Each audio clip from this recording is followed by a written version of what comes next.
What's up guys, welcome back to the channel. I hope you guys like the video, and if you do, please give it a thumbs up. Consider subscribe to this channel for future content like this. Today I want to talk about the equipment that I use to shoot this type of content, a lot of running, fast-paced video. Also, I'm going to talk a little bit about the accessory that I use to shoot this type of video that I think is going to help elevate your video to the next level.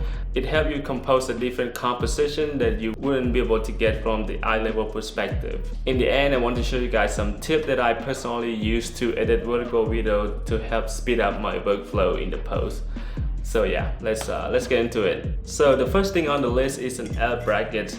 You need these brackets in order to mount your camera sideways. Remember, we are shooting this for social media, specifically for Instagram posts and Instagram stories. And if you look at the phones, a lot of people right now watch the video vertically, TikToks, Instagram Reel, all that kind of stuff. So you want to shoot your video sideways orientations so you can get the best quality out of your camera sensor when you upload it to Instagram. And in order to do that, you will need these to attach to your camera so you can mount it sideways. So can you shoot your video horizontally and crop it in the post? Yes, you can, but you're going to take a big hit on the resolution because when you scale your footage up in the post to the vertical aspect ratio, you're going to lose a lot of resolutions. Also, I find out when I shoot the video vertically, I'll be able to compose my shots better because of what I see in the camera is what I'm going to get in the post, rather than shooting it horizontally and try to crop it in and compose my shot later on. The second item on the list is obviously a gimbal. You will need some sort of stabilization equipment in order to shoot this type of video. For me, I own two gimbals. One is Gimbal S and one is Ronin S.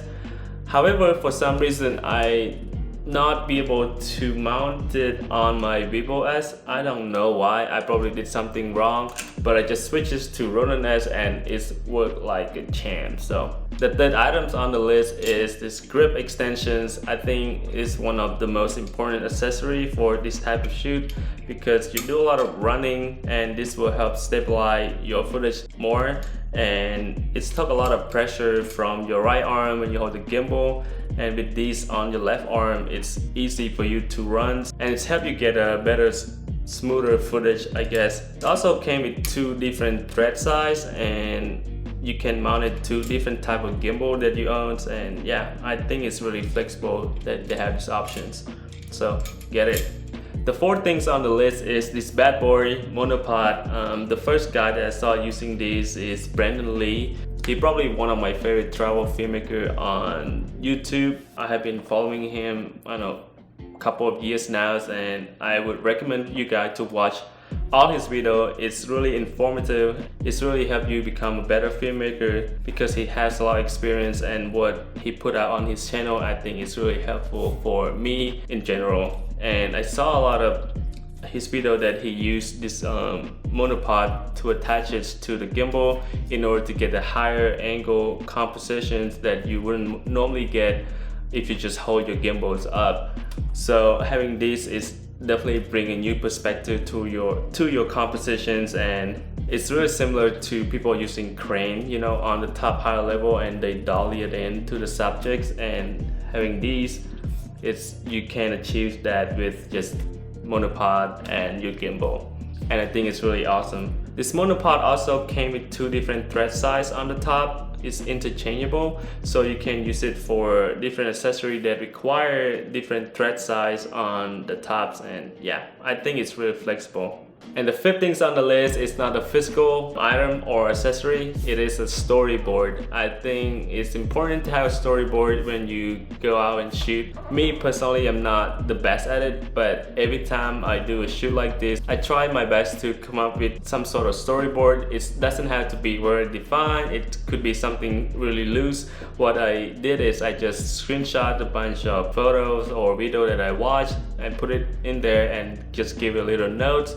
It just to remind me what I need to shoot and remind me to get a certain composition that I need. Even myself, I'm still trying to get to this habit of creating a storyboard for every shoot that I'm going to shoot because I know it's going to help save me a lot of time while I'm shooting. The last thing you want to do is to miss this one or two shots that you had in mind, but you don't remember shooting it because, you know, a lot of things going on while you out there and shooting, so you want to have some sorts of storyboard to remind you to get this type of shot. Spend a couple hours, do some research and put it together and save it to your phone, and you will thank me later.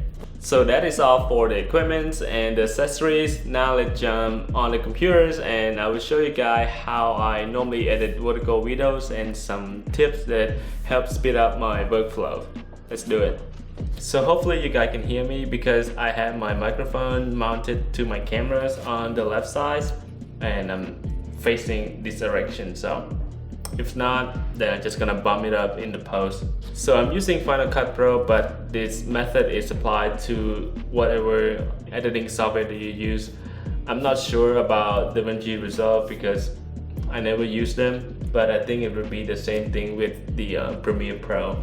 So when you create your project, make sure it is 1080 by 1920, so it's a reverse from 16:9 ratio. So when you're done, when you import your clips on the timeline, it's going to look horizontally. So what you need to do, the first thing is you can change the rotation to 90-degree angle and the size to 180, and that's your clip's going to flip it vertically.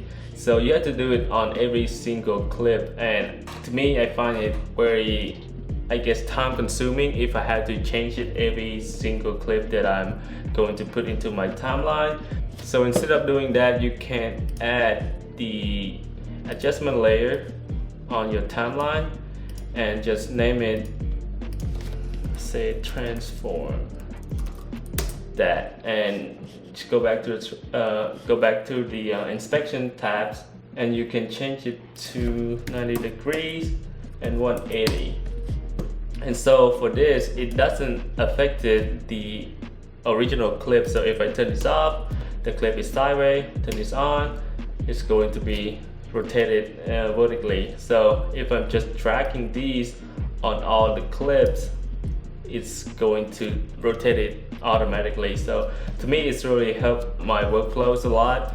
So when you're done with your editing and you want to modify the projects for an Instagram post, all you need to do is duplicate the projects and change the height of the projects to 1350. This is going to be the 4:5 Instagram aspect ratio, and you go into individual clip just in case you need to change the compositions of the clips. Let's say this clip right here, I want to have her body like a lot lower. So you just go to the clips and click on the inspections and go to x-axis and just slide down. And I go through each clip and I did all of that to make the composition that I like. And yeah, that is all, you know. Alright guys, this is it for today. I hope you guys enjoyed this video, and if you have any question at all, please leave it in the comments down below. And I really hope you guys learned something from this video, and if you don't, then I'm sorry. Okay, I will see you next video. Bye.